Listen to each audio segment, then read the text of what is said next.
ամենախնդրահարույց, ամենաքննարկված,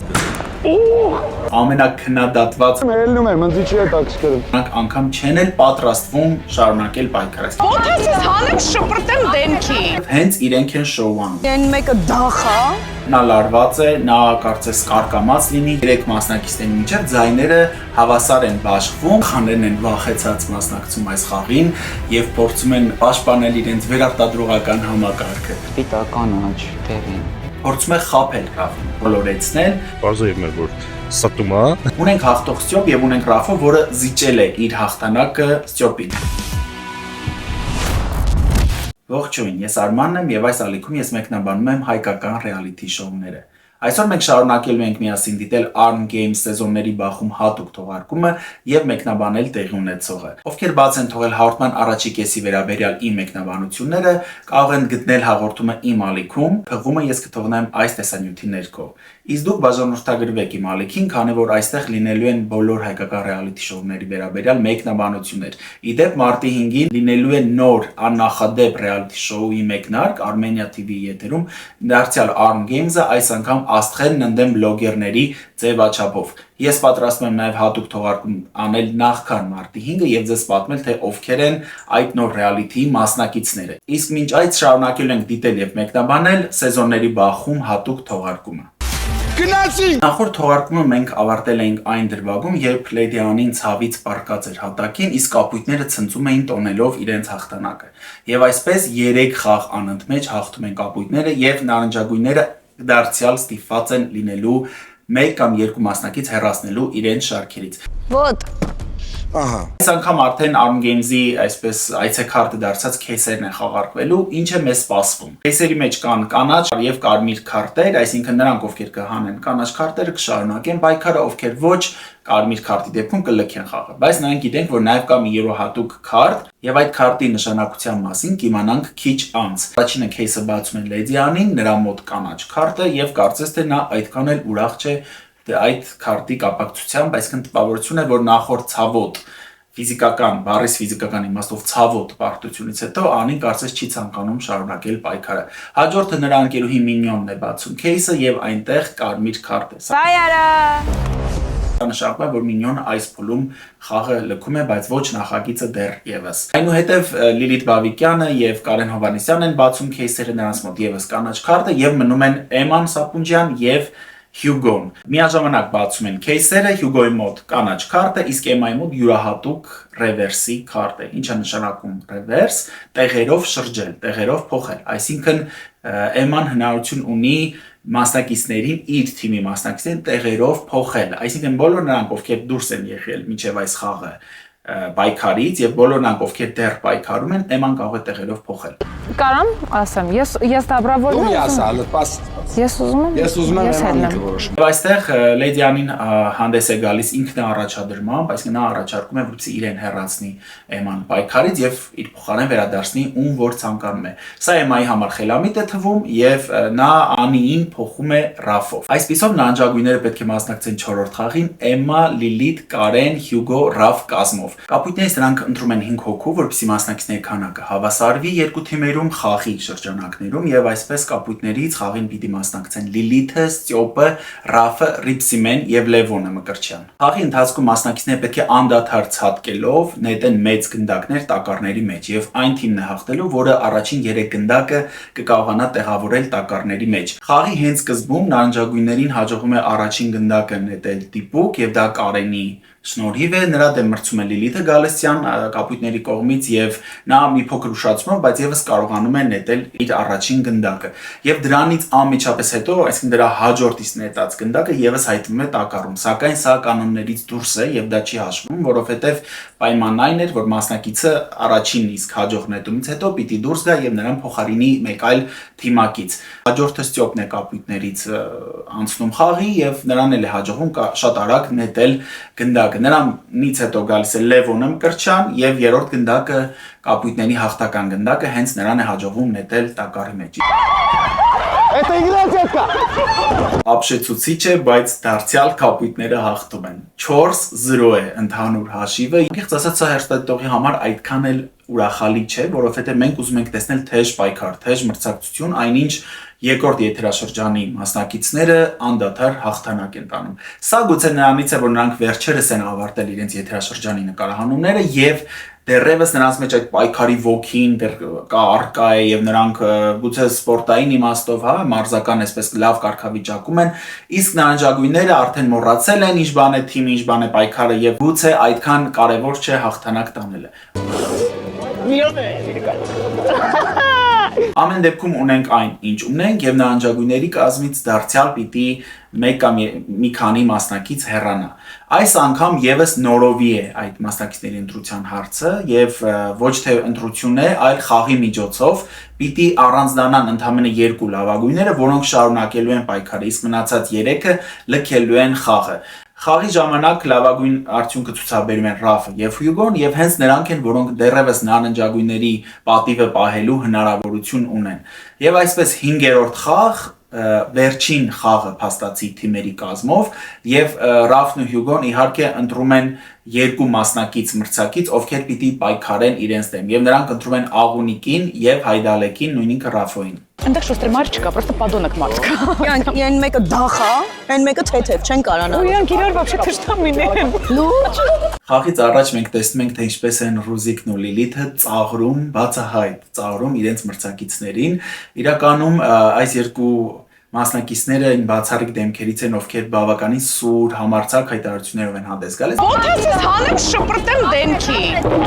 Սա ոմանց դուր չի գալիս, ես տեսնում եմ մեկնաբանություն են, որ ոմանք դա չեն գնահատում ըստ արժանվույն, սակայն պիտի ասեմ, որ ես անձամբ եւ որպես հերոստատիտող եւ շատ հերոստատիտողներ վայելում են այս երկու գեղեցկուհիների սուր խոսքը եւ համարձակ քայլերը, որովհետեւ հենց իրենք են շոուանում։ Իրենք գիտեն, որ իրենք եկել են ռեալիթի շոուի եւ իրենք չեն եկել լինել բարի պուպուշ սիրունիկ աղջիկներ, նրանք անշուշտ գեղեցկուհիներ են եւ անշուշտ ամենակնարկվող կերպարներն են հենց իրենց համարձակության շնորհիվ։ Այսպես բավականին ծանր խաղ է, ուժային խաղ է, այսինքն արագության եւ ֆիզիկական ուժի հետ է կապված եւ Աղունիկն ու Ռաֆոն ընդդեմ Ռաֆի եւ Հյուգոյի ինձ թվում է անհավասար պայքար է լինելու եւ որոշ ժամանակ անց դա ակնհայտ է դառնում։ Ինչու որտեվ խաղի ժամանակը դեռ չավարտված, երևում է որ Ռաֆոն եւ Աղունիկը ուժասպառ են եղել եւ նրանք անգամ չեն էլ պատրաստվում շարունակել պայքարը։ Իսկ իրենք տեսնում են, որ անհնար է հաղթել մրցակիցներին եւ կարծես թե հանձնվում են։ Երեխեք շատ ավոր։ Շուտ արեք, սուպեր։ Եվ վերջապես արձանագրվում է նարնջագույնների հաղթանակը։ Ռուզիկը դժգոհություններ ունի մրցակիցների վերաբերյալ, սակայն Լիլիթը նրան ասում է, որ իրականում նրանք չեն խախտել խաղի կանոնները, հետեւաբար որևէ անարդար բան տեղի չի ունեցել եւ սա խաղ է, խաղում ամեն գնով պետք է պայքարել, քանի դեռ կանոնները չես խախտում։ Ես տանել չեմ կարողանում sense բաներ։ Խաղում ես խաղդ խաղա, ինչու շորդ բերել տեսադաշտը մարդու փակել ես որոնը։ Բա խաղում է։ Օրենքը չի ասա չի թողում։ Կյանք չի ասա չի թողում։ Ասել է ինչ ուզում ես արա խանգարի դեմի։ Չես լսում։ Իսկապես, այո, կարելի է շնորհավորել նարնջագույններին, որ գոնե մեկ անգամ հաղթեցին այս սեզոնների բախում եթերաշրջանում եւ վերջապես պիտի քվեարկություն գնա կապույտների շրջանում։ Իդեպ ինձ թվում է, որ եթե խաղը գնար ավելի հավասար եւ հաճախակի կապույտները ստիպված լինեին իրենց շարքերից մարդկանց հեռացնելու, մենք շատ ավելի ակտիվ եւ ինտրիգային քննարկումների ականատես կլինեինք, բայց սա փաստացի առաջին եւ վերջին քվեարկությունն է եւ այսպես քվեարկությունը 2 փուլով է անցնում, որովհետեւ առաջին քվեարկության արդյունքներում ձայներ է հավաքում Անահիտը, որը պիտի լքի խաղը, իսկ մնացած 3 մասնակիցների միջև ձայները հավասար են բաշխվում եւ հետաքրքիրն այն է, որ այդ 3-ից 2-ը այս թողարկման ֆինալիստներն են։ Այսինքն, եթե քվեարկությամբ նրանցից որևէ մեկը եւս Անահիտի հետ դուրս մնար պայքարից, ապա մենք կունենայինք բոլորովին այլ ֆինալ։ Սա ես սփոյլ չեմ անում, դուք բոլորը տեսել եք արդեն թողարկումը, ուղղակի մի քիչ առաջ ընկնելով ասում եմ, որ Հայդալեկի եւ Ստյոպի անունները այստեղ կային եւ կարող է նրանցից մեկը հեռանալ խաղը, բայց վերաքվեարկության արդյունքում ավելի շատ ձայներ է ստանում 3-րդ մասնակիցը եւ դա Աղունիկն է։ Այսպեսով Անահիտն ու Աղունիկը հեռանում են պայքարի այս փուլում եւ մենք թեվակողում ենք ամենախնդրահարույց, ամենակննարկված, ամենակննադատված հատվածին, այն է, երբ մասնակիցները պիտի կրակեն իրար վրա։ Այստեղ խաղից դուրս մնացած մասնակիցներին տրվում է բացառիկ հնարավորություն կրակել այն մասնակիցների վրա, որոնք հասել են մինչև այս փուլը եւ նրանցից ուղիղ կեսին 5-ին դուրս թողնել պայքարից։ Միայն մեկը ամենադիպուկ Հրաձիգը հնարություն է ստանալու վերադառնալու խաղ եւ շարունակել պայքարը արդեն կիսաեզրափակիչ փուլում եւ այստեղ է որ առաջանում են անհամաձայնություններն ու վեճերը։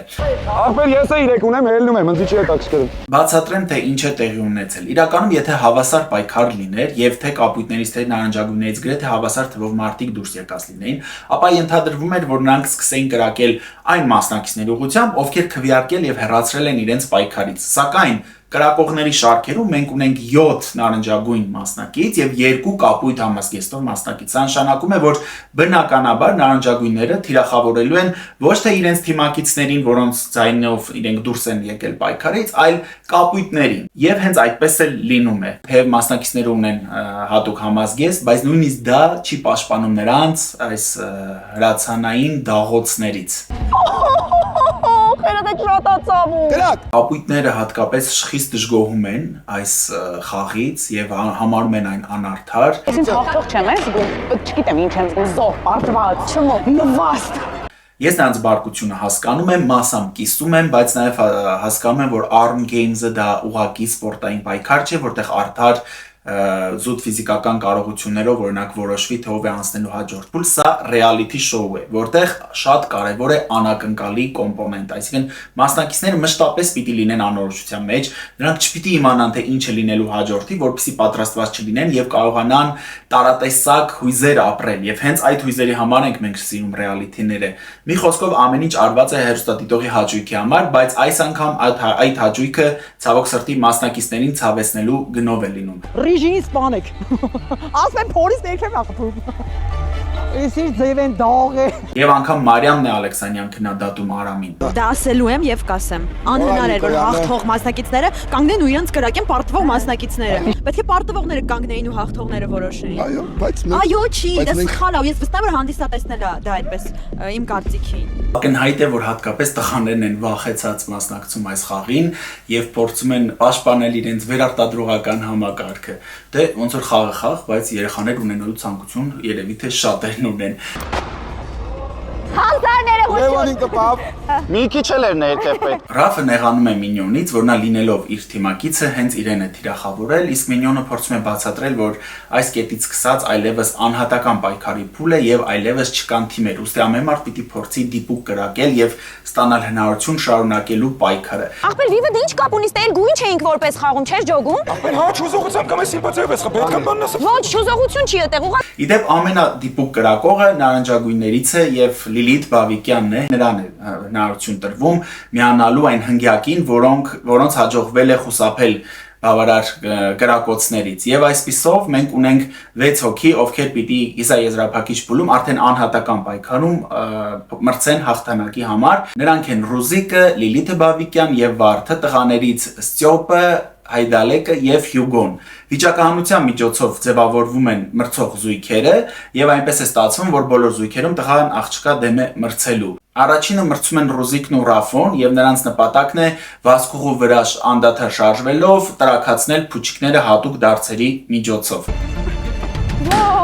Նայեք ինչ տեղի ունեցավ։ Ռուզիկը նետեց տրակացրեց Հայդալեկինը։ Այստեղ Ռուզիկը ակամա օգնում է Ռաֆին եւ փաստացի հաղթում է Հայդալեկը։ Հաջորդ զույգում մենք տեսնում ենք Հյուգոյի եւ Վարդի պայքարը հիշողության խաղում։ Երկու մասնակիցներն է կարծես բավարար լավ հիշողություն ունեն եւ մինչեւ 6-րդ կետը նրանք հավասար պայքարում են, սակայն 7-րդ կետում Վարդը սխալ է թույլ տալիս եւ այդպիսով այս զույգում հաղթում է Հյուգոն։ Իսկ երրորդ զույգում պայքարում են Լիլիթը Բավիկյան եւ Ստյոպը։ Նրանց նպատակն է պատի ետևից հատուկ անցքերի միջոցով մատներով անցկացնել տարբեր տեսակի եւ տարբեր ծանրության առարկաներ, այսինքն այստեղ մատերի ճկունության եւ արագության մատորիկայի պայքար է։ Կարծես թե հավասար է պայքարը գնում, բայց վերջին փուլում, երբ որ պիտի ծանրոց փոքրիկ պարկ բարձրացնեն, Լիլիթը Բավիկյան մի պա ձեռքից բաց է այն թողնում, սակայն երևում է նաև որ այն ծանրությամբ է, դժվարությամբ է իրեն տրվում։ Ամեն դեպքում այդ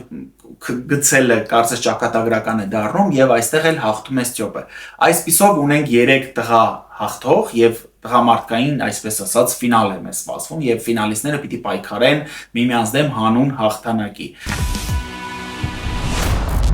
Հոգեբանական եզրափակիչ է մեզ սպասվում, ինչ է սա նշանակում, որ ոչ թե լինելու է խաղ, այլ լինելու է ընտրություն եւ այստեղ էական է թե ով ում կարողանա խաբել, ով ում կարողանա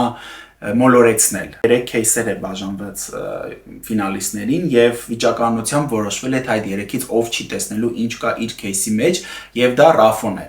Նա չի տեսնում, Հյուգոն եւ Ստյոպը նայում են եւ նրանցից մեկի մոտ կա գլխավոր մրցանակը, այն է 500,000 դրամ նվեր քարտ։ Ռաֆոն հնարավորություն ունի հարցերի միջոցով ողջել թե ում մոտ է այդ մրցանակը։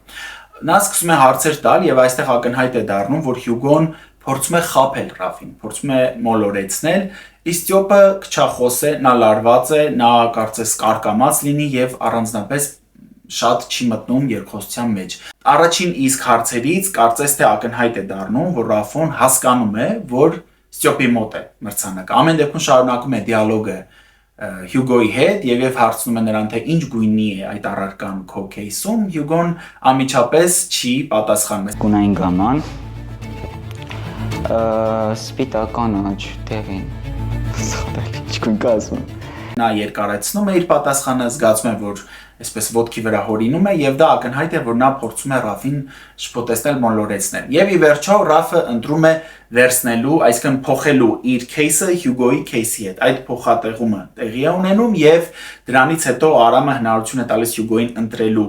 Արդյոք ինքն էլ իր հերթին ցանկանում է փոխել իր кейսը Ստյոպի кейսի հետ։ Եվ այստեղ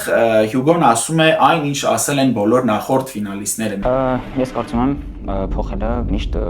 սխալ է հանում, դրա համար չեմ փոխի։ Փաստորեն ինքը մնում է այն кейսով, որը իրեն Ռաֆոն է տվել։ Եվ ինչպես նախորդ հաղորդումներում, այս դեպքում էլ բացառություն չէ, եւ այն մասնակիցը, որը չի փոխում իր кейսը, փաստացի պարտվում է, որովհետեւ մրցանակը Ստյոպի մոտ էր եւ Հյուգոն եթե փոխեր, նա կլիներ այս եթերաշրջանների բախում թողարկման հաղթողը։ Ունենք հաղթող Ստյոպ եւ ունենք Ռաֆո, որը զիջել է իր հաղթանակը Ստյոպին։ Ես որպես հեռուստադիտող շատ քննադատում եմ այդ արարքի համար Ռաֆոին եւ կարծում եմ, որ նա մեզ զրկել է դիտարժան եզրափակչից, որովհետեւ հեռուստադիտողները ցանկանում են տեսնել պայքար, ցանկանում են տեսնել թեժ ինտրիգային իրավիճակներ, իսկ երբ որ դու այսպես զուտ բարություն ես անում եւ ասում ես, ես գիտեմ, որ իր մոտ է, բայց ուզում եի, որ նա հաղթի,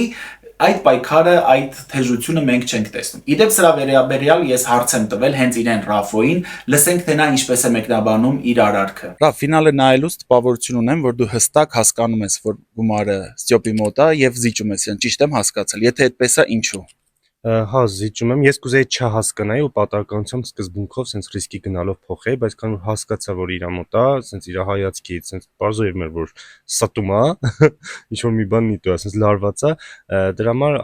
նախընտրեցի չվերցնեմ։ Եթե չհասկանայի, այլ ուղղակի պատահականությամբ լիներ կվերցնեի, բայց ոնց որ ընկեր է, չեմ ուզում իրանից իր մրցանակը վերցնեմ։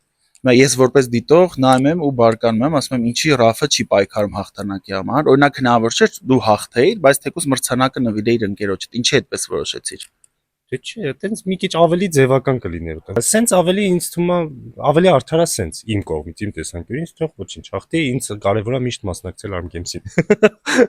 Սա Ռաֆոյի ընտրությունն է, որի հետ ես հաստ չեմ։ Այնուամենայնիվ ունենք այն ինչ ունենք, այն է բարի ընկեր Ռաֆո եւ հաղթող Ստյոպ։ Սա իհարկե Ստյոպի հաղթանակը որևէ կերպ չի նսեմացնում, որտեղ որոշումը ինքը չի կայացրել, այլ Ռաֆոն է կայացրել։ Իդեպ ես Ռաֆոյին հանդիպել եմ Ծաղկաձորում, որտեղ տեղի են ունենում Arm-Games աստղերն ընդդեմ բլոգերների եթերաշրջանի նկարահանումները։ Այդ հաղորդման առաջին թողարկումը հեռարձակվելու է մարտի 5-ին Armenia TV-ի եթերում, իսկ ես այս ալիքում մեկնաբանելու եմ դրա յուրաքանչյուր թողարկումը։ Ուստի բաժանորդագրվեք իմ ալիքին, որպեսզի բաց չթողնեք դրանցից որևէ մեկը։ Շուտով կհանդիպենք։